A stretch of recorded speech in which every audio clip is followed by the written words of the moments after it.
உணவகம் ரெஸ்டாரண்ட். உணவகங்கள் பற்றிய ஒரு சிறு பத்தியை இங்கு பார்க்கலாம். அதனுடன் அதன் ஆங்கில மொழிபெயர்ப்பையும் அறிந்து கொள்ளலாம்.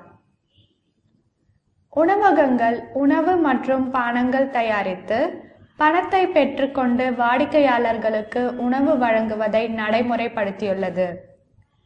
உணவகத்தில் உள்ள மேஜை பணியாளர் நம் விருப்பத்தை அறிந்து கொண்டு அதற்கேற்ப உணவை வழங்குவார்.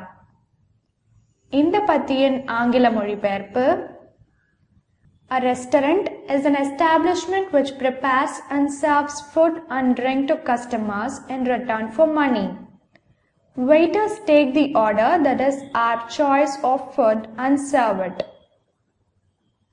இங்கு ரெஸ்டாரண்ட் என்பது உணவகம், எஸ்டாப்ளிஷ்மெண்ட் என்பது நடைமுறை, prepares என்பது தயாரிப்பது, serves என்பது வழங்குதல், food என்றால் உணவு, drink என்றால் பானகம், customers என்றால் வாடிக்கையாளர்கள், money என்றால் பணம். இந்த வாக்கியத்தின் பொருள்: உணவகங்கள் உணவு மற்றும் பானங்கள் தயாரித்து பணத்தை பெற்றுக்கொண்டு வாடிக்கையாளர்களுக்கு உணவு வழங்குவதை நடைமுறைப்படுத்தியுள்ளது. A restaurant is an establishment which prepares and serves food and drink to customers in return for money. அடுத்த வாக்கியத்தில் waiters என்றால் உணவகத்தில் உள்ள மேஜை பணியாளர்கள் என்று பொருள். choice என்றால் விருப்பம். ஆகையினால் இந்த வாக்கியத்தின் பொருள்: உணவகத்தில் உள்ள மேஜை பணியாளர் நம் விருப்பத்தை அறிந்து கொண்டு அதற்கேற்ப உணவை வழங்குவார். Waiters take the order, that is our choice of food, and serve it. அடுத்த பத்தி: பெரும்பாலான உணவகங்களில் உணவு உட்கொண்ட பிறகு விலைப்பட்டியலில் குறிப்பிட்டுள்ள கட்டணத்தை செலுத்தலாம். நாம் வீட்டில் உண்ண உணவு பொட்டலங்கள் வாங்க முடியும். பல்வேறு வகையான உணவுகளும் இங்கு கிடைக்கும். இந்த பத்தியின் ஆங்கில மொழிபெயர்ப்பு: In most of the restaurants, bill can be paid after eating.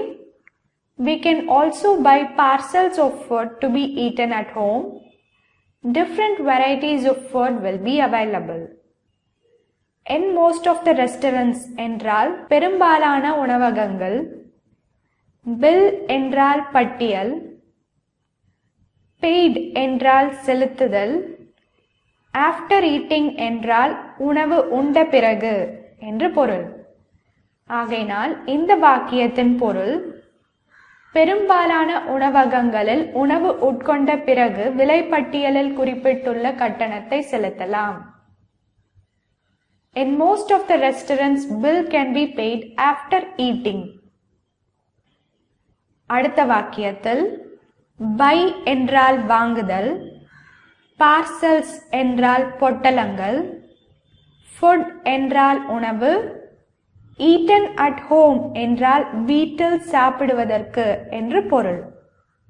இந்த வாக்கியத்தின் பொருள்: நாம் வீட்டில் உண்ண உணவு பொட்டலங்கள் வாங்க முடியும் என்பது. We can also buy parcels of food to be eaten at home. அடுத்த வாக்கியம் different varieties என்றால் பல்வேறு வகையான உணவுகள், available என்றால் கிடைக்கும். அதாவது பல்வேறு வகையான உணவுகளும் இங்கு கிடைக்கும்.